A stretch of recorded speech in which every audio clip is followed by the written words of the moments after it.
talk bentwood cases.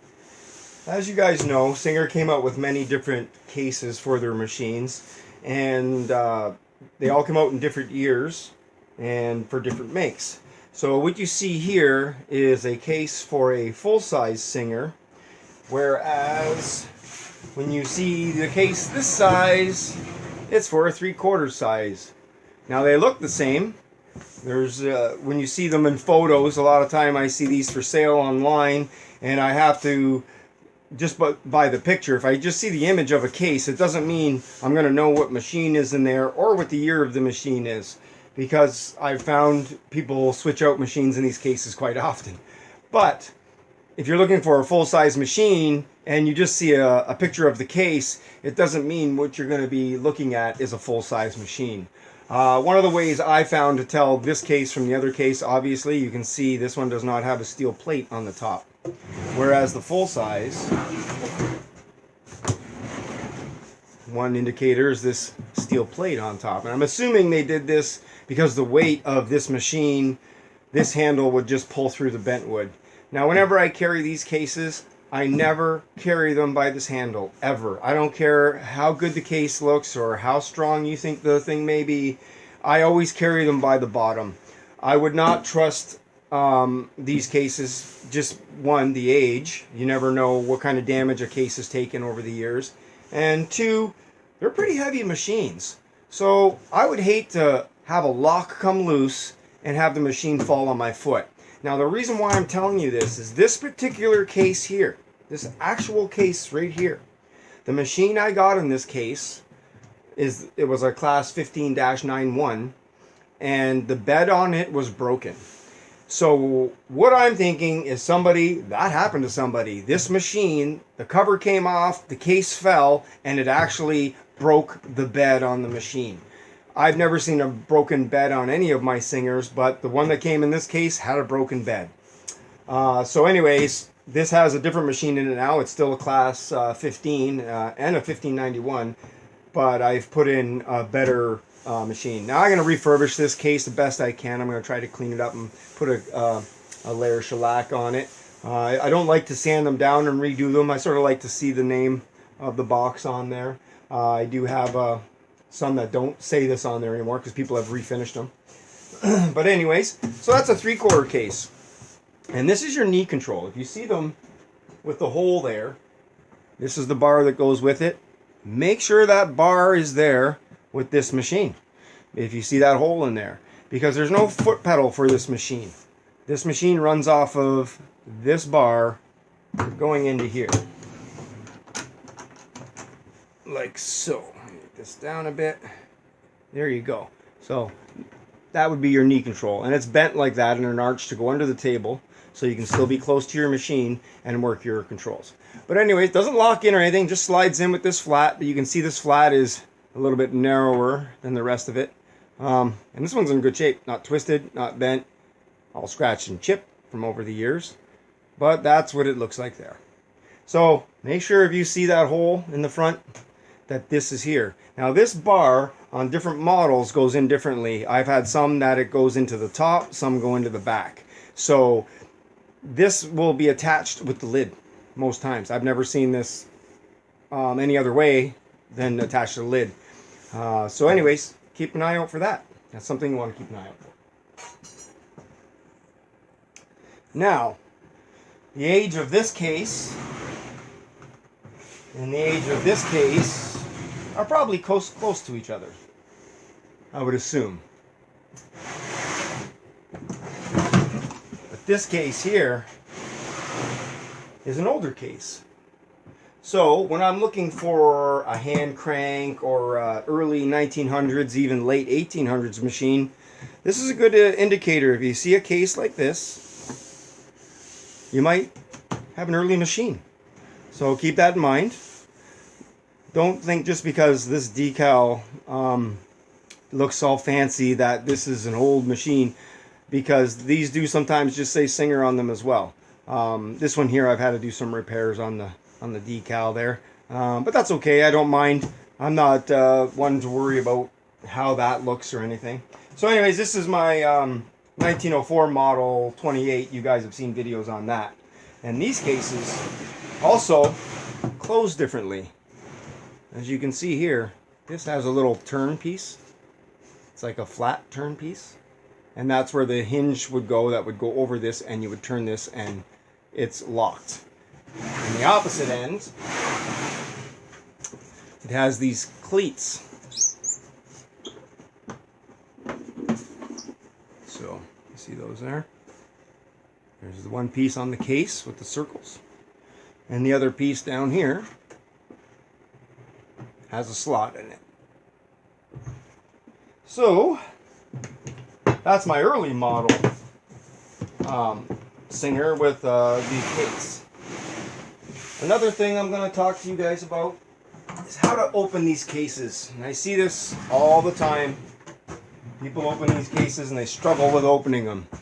Now when you're opening these cases, you have your lock on the one side, and on the other side is where people get hung up. They always think that it's caught. They go to open the case, they do this, and this won't come with it. If you look on these cases, see the way this is shaped? The case slides into the long slot, and then you push the case that way. So when you're just trying to lift it off, if you have not pulled your case this direction, it's just going to lift the base. And people think this side gets stuck. I've seen these bent. Literally seen these bent. And this one actually, believe it or not, is bent. This one has an arch upward here. So that tells me one of two things. Someone was struggling to get this off because they didn't know to pull the case this way and then lift it. Or somebody was carrying this by the handle with the machine in it. And this is why I said I wouldn't trust carrying it by the handle. 2 screws. Now don't get me wrong, I'm sure they're quality screws. But here we got 4 screws holding a cast iron machine. So, yeah, just to let you know, the machine that came in there was pretty damaged, had a broken deck. I don't know if these came loose. When I got that case, this was so badly arched, there was no way to even lock the case if I wanted to. So, keep that in mind when you guys are going to look at a machine. If you're struggling to get the thing open, it's because you're not opening the case right. So you unlock this side, you lift this side, pull the case, and then lift. So lift it up, pull towards you, and then lift up. Same thing when you're putting it back on. You want to put it into the slot over there. See if I can get that there. So look, when I open the case, see that? You hear that? So when you push it that way, that's when it will open. But if you're just undoing the lock and assuming that this cover is going to come off, see, that's not coming off because I haven't lifted this end and moved it that way. So just a little tip for you guys. I seen a video where someone was having a hard time getting the cover off, and just so you guys don't damage anything, just wanted to let you know that little tip. So there you go, a little bentwood talk. I'm going to post a few pictures here at the end for you guys. You can take a look at, these are pictures of different bentwood cases. The coffin case, I do have, my 1895 Singer has the coffin case base, but I don't have the lid for it, unfortunately. I don't have any coffin cases with me. I also don't have any of the suitcases that Singer came out with. I'm a big fan of these old bentwood cases myself. But, you know, to each their own. If you like the suitcases, they're great. There's nothing wrong with any of the other cases, even some of the plastic cases.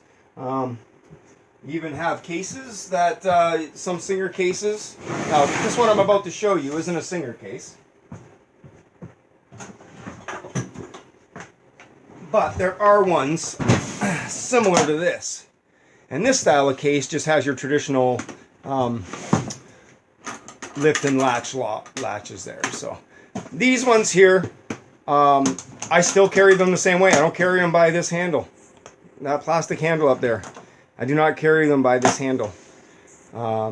This is a Japanese model that I got. You guys want to see it? I'll show it to you for the fun of it. What is it? I've just sold this machine. I'll talk about this machine. Why not? Let's make it interesting. A little interesting ending, and then I'll show you some pictures. I just recently sold this machine to someone for $30, only because the gentleman really wants the machine. And these Japanese machines are based off the 15 class Singers, believe it or not. And they this one works amazing. This one works amazing. It has the zigzag adjustment on it, your stitch length, lock dial right there, which is pretty cool. And there's your arm for your forward, reverse, feed dog, drop.